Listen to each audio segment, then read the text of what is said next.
Hello and welcome to the Trusted Podcast. I'm Blake Johnson, your host, and today we're going to be talking about something a little bit different than usual. We're going to be talking about asphalt and what that looks like from the perspective of install and also preservation. So I've got Bryce Schall from Holbrook Asphalt on the call today. Bryce, thanks for joining us. Happy to be here. All right, Bryce, give us a little bit of your background and also about Holbrook and what makes you guys the experts in the asphalt world. Well, sure. Every day everybody wakes up excited to learn about asphalt, and that's exactly what I did,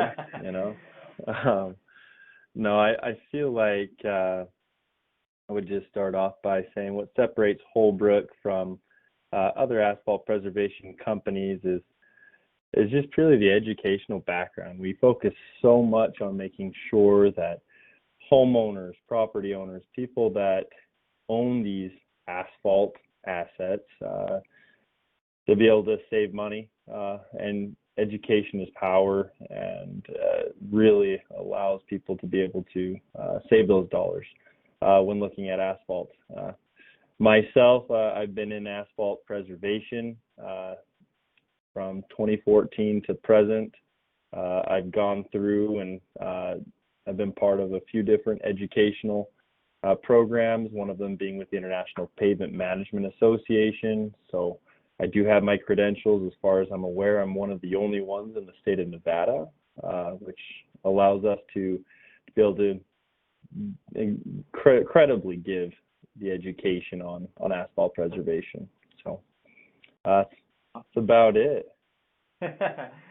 Okay, so what is the difference between asphalt preservation and just going out and repaving? Millions of dollars. Yeah, okay, so excellent question. So a lot of people are always confused on, an overlay or remove and replace versus asphalt preservation. So everything that has to do with the preservation aspect is to be able to avoid the costly rehab, the reconstruction.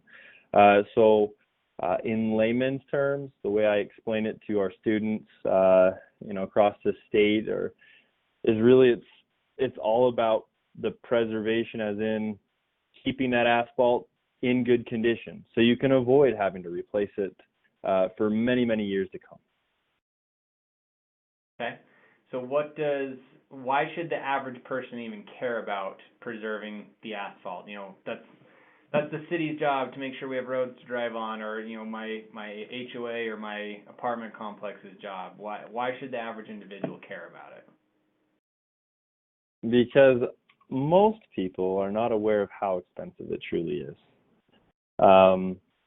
Let's just give you a couple examples. When I'm teaching classes, I always ask the question, got a medium-sized homeowners association. Okay, so here in Nevada locally, the HOAs, if responsible to maintain their own roads, have to do preservation work all the way to also having to replace it if it's bad. Well, when I ask how much will it cost to replace, I get to throw hands up, and I'll hear $30,000 or $40,000 to replace 200,000 square feet of asphalt, when in reality you're looking at $750,000 asset to have to replace. So pennies on the dollar to preserve it and keep it in good condition over 25, 30, 40 years is much less expensive to own when you're not having to replace it as often. So I would say that's one of the number one reasons why you should know, about asphalt preservation. Also, when looking at residential streets and public streets, it's also important to understand, where your tax dollars are going,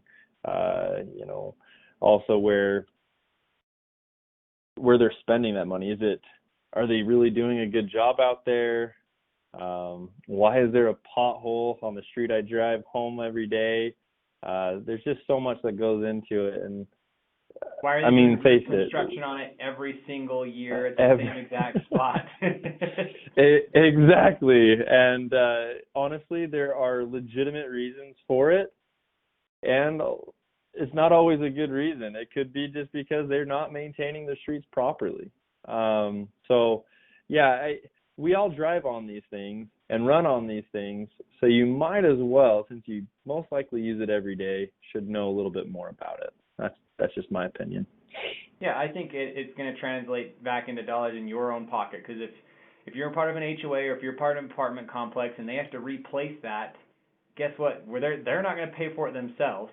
They're going to charge that back to you in higher fees going on, or if it's from city or local governments, they're going to raise their taxes to be able to pay for that stuff. So that's why I wanted you on the show, is that I think it is the average person should know about this, but they typically don't. So oh, sure. Give us a little bit idea of the process of how you typically deal with asset preservation. I know you can talk about how you deal with the HOAs and that kind of stuff, but also what's the process like with actually preserving it? What kind of treatments can you do to help keep it in good condition? Oh, sure. So let's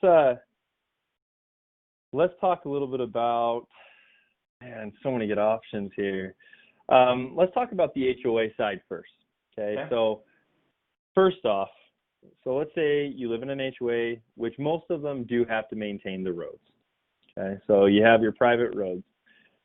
Now, there's a bunch of different tools in the toolbox to be able to maintain those roads. And depending on which tools you're using will then dictate cost up front to do the maintenance, as well as on the back end. So if we look at asphalt by itself, this is real fun. 25 years is all it is truly engineered. Between 22 to 25 years is as long as it is designed to last. So you get that asphalt, you put it on the road, you make it into a road, and you're only expecting it to last 25 years at best here in Las Vegas. Now, that's if you don't do anything. Now, the HOAs are required to do some sort of preservation or maintenance to those asphalt roadways. If you look at what they refer to as a reserve study, it will give them very, very minimal guidance on what to do. It'll say asphalt preservation. Now, we just said, again, you've got many tools, many different approaches and different ways to be able to maintain that asset. So it's really up to someone that has no idea what they're doing when it comes to asphalt to then maintain $1 million asset with no instructions on how, and they're kind of at the whim of how much effort they're willing to put into it or the education that's out there.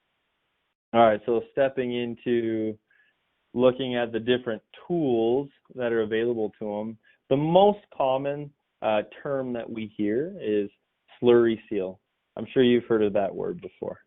Mm-hmm. All right, so we've got the all-encompassing word slurry seal, and we work hard to be able to help people understand what they commonly know as a slurry seal isn't that black paint, we'll say, that you put on the top of the asphalt.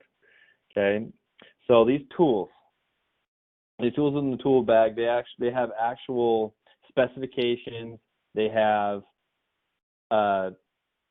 preparations, they have costs associated with them, and they also have performance track histories. So we'll go ahead and just start out the very, very minimal most people will be familiar with, which is called a fog seal. Okay, a fog seal is essentially the most basic of the asphalt preservation topical applications. It really only lasts like 6 to 8 months here. Okay, then you step up to what a lot of people are familiar with, seal coat, or a premium seal coat, which is touted all the time, and you're getting only 1.5 to 2.5 years before that has to be redone. You have a true slurry seal, not to be confused with the term slurry seal that everybody uses for the all-encompassing, but a true slurry seal, which is another emulsion type that goes over the top of your existing asphalt, and it carries a bunch of fine aggregate in it. Then you can step into what's called a high density mineral bond. HA5 is one of those products that meet the specification for a high-density mineral bond, and you're getting more like 7+ years of performance before you have to redo it. So again, there's all these different tools, and most all of them turn the asphalt, we'll call it black, so they all look very similar. So you can only imagine the frustration that boards go through, right, of procuring proposals to do the maintenance on their roadways. And really, I mean, it all looks so similar. And anyways, that's why I feel like Holbrook is so unique, is because we spend so much time educating people on all these different options that are available to them.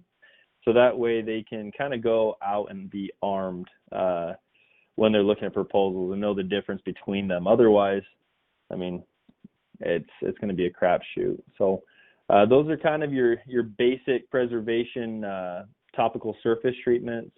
We can also talk about crack fill, sealing those cracks, and concrete joint sealing. But yeah, that's it in a nutshell. Well, yeah, so there's a lot there, and I think if you look at it, and if you're the average HOA person, they're typically going to get bids, and they're going to go with the lowest cost because they don't understand the value that's there, and they're just going to go, yep, whatever the lowest cost it comes in is, and because we want to save the homeowners money, but it's not always that easy. And I think, it's the same in my field. Yeah, there's people who go out there and they'll do it for cheaper for, what I do as a practicing attorney, but it doesn't necessarily mean you're getting the value that I provide with, the ongoing service and helping you along the way and so on. So I think that's a big part of this podcast in general, is understanding, what things are value, what things you can do on your own, and what things, you need to pay a professional for, and getting the right professional that's going to help you. Not just, the most expensive because they're most expensive, but the one who's going to give you that value that goes along with it. Absolutely. I'd say one of the, apart from, we'll call that the low bid strategy, right, that you just mentioned, people think they're saving the money. When it comes to asphalt preservation, again, you can't do that. And the most overlooked thing that board members or property owners will not do, and I can't encourage it enough, is track record. Go look at what they're proposing. If someone says that a specific product does something, so let's say they say a high density mineral bond, HA5 lasts 7 years, show me what it looks like after 7 years.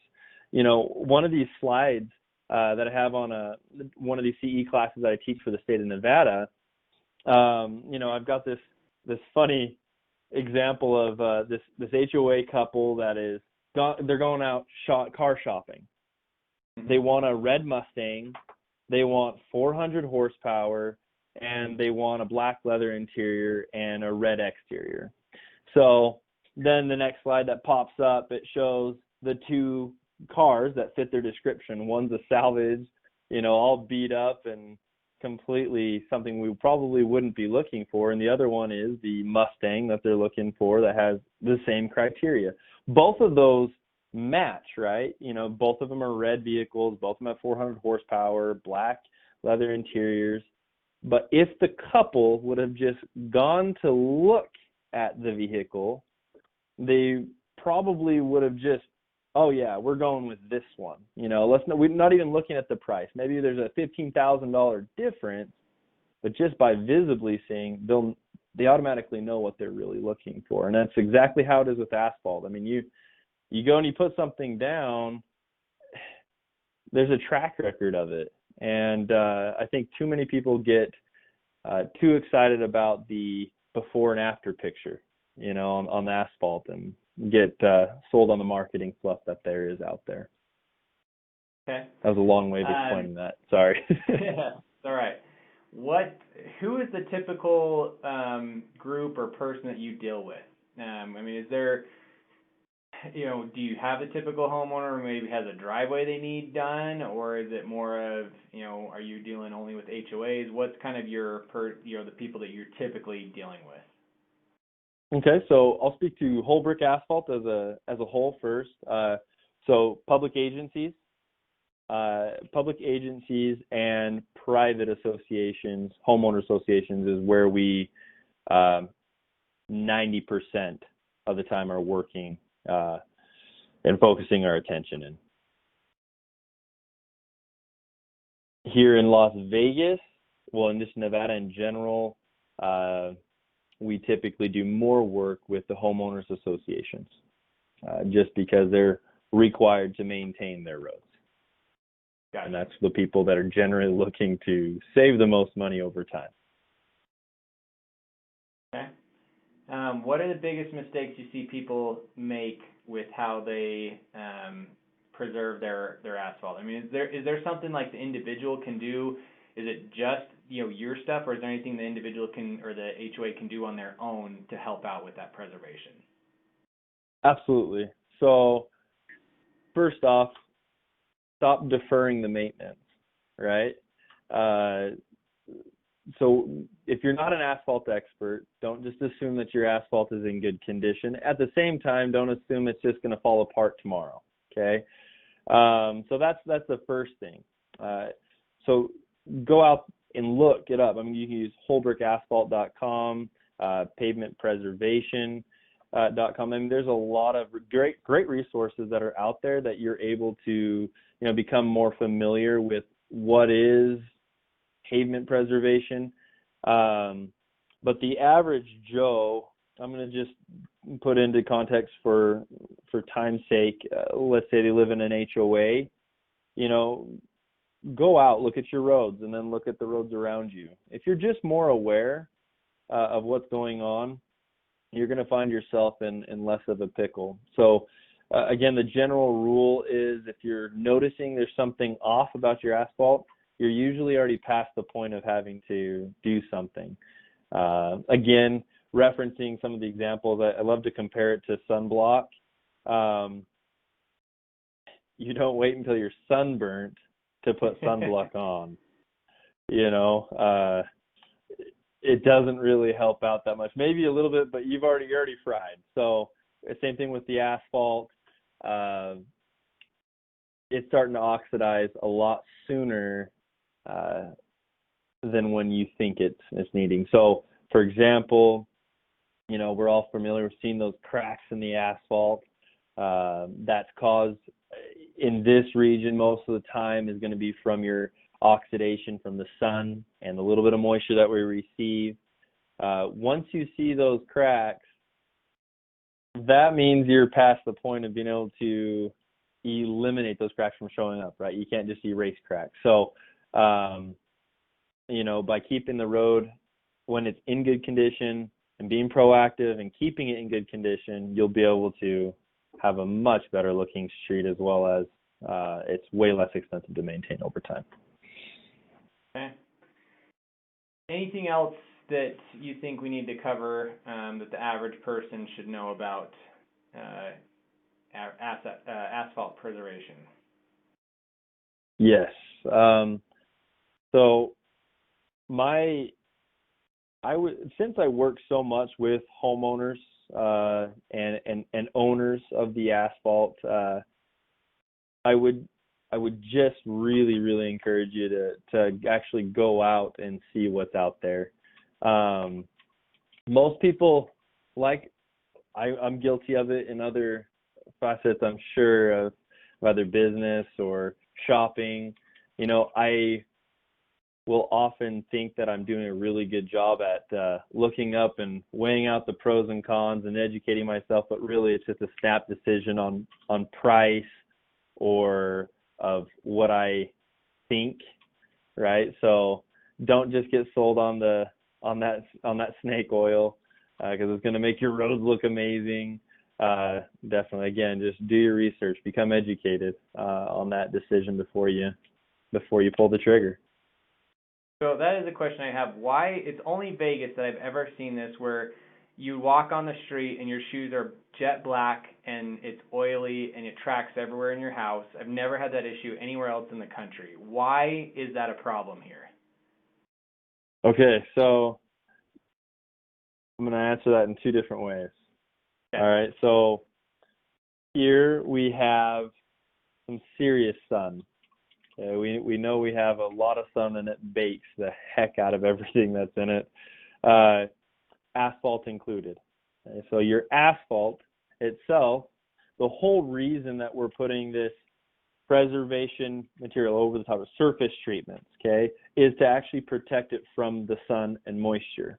So that way it doesn't oxidize. All that black material that's transferring onto your shoe is that material, either the asphalt itself or the surface treatment on top of it, oxidizing off. Okay, so that's why you see it so often. Another reason why you'll see it more commonly here than in other parts of the country, it's actually anywhere you have asphalt, it will track. Anywhere you have an asphalt preservation treatment performed, it's going to track. If anybody tells you anything any different, they're just, it's a really great sales approach because they might know it's a soft point. In other parts of the country, they get a lot more moisture. Essentially, that's a free car wash or a free road wash. So a lot of that little bit of material that you're getting from the oxidation here, it just sits on the asphalt, where other places it's actually being removed quite more often. Yeah, so that's an easy way to answer it. There are a few other environmental factors that you have to put into play. Also, types of asphalt that there are out there, but for the most part, they all are very similar as far as tracking the black material, just regionally different. Gotcha. Okay. Well, yeah. Clearly, you're very knowledgeable on this. Let's say someone is part of an HOA or has a property, they have a parking lot they need to get redone. How can our listeners get a hold of you? So I would first suggest visiting our website. It has a lot of educational information there for the regular homeowner that's just curious about asphalt preservation, all the way up to public entities, public agencies as well. I would definitely encourage you, if you were looking into asphalt preservation at all, to definitely visit holbrookasphalt.com. That's HOLBROOKASPHALT.com. If you'd like to reach out directly to me, you could definitely reach me at either my office phone, which is 702-623-1503, or my email, Bryce, BRYCE, at holbrookasphalt.com. And I'm always willing to help, to be able to help educate or answer any questions that you may have. Okay. Yeah, and I'll make sure to put that in the show notes so that our listeners can find that easily. Bryce, big thank you for being on the show, sharing your expertise with us. I know it's not something that our average everyday person gets to be involved with, but I think the point of this podcast is to help others understand those things where they're not going to have a run-in with asphalt every day or even once a year, hopefully. So that's why we bring experts like you on the show. So to our listeners, please like and subscribe so that way you get the latest content. Leave us a review. Let us know how we're doing. And if you have ideas about the show, what things we should cover next, please feel free to reach out. So Bryce, thank you again for joining us today. You're welcome. We'll talk to you later. Okay. And with that, we'll talk to you guys next time.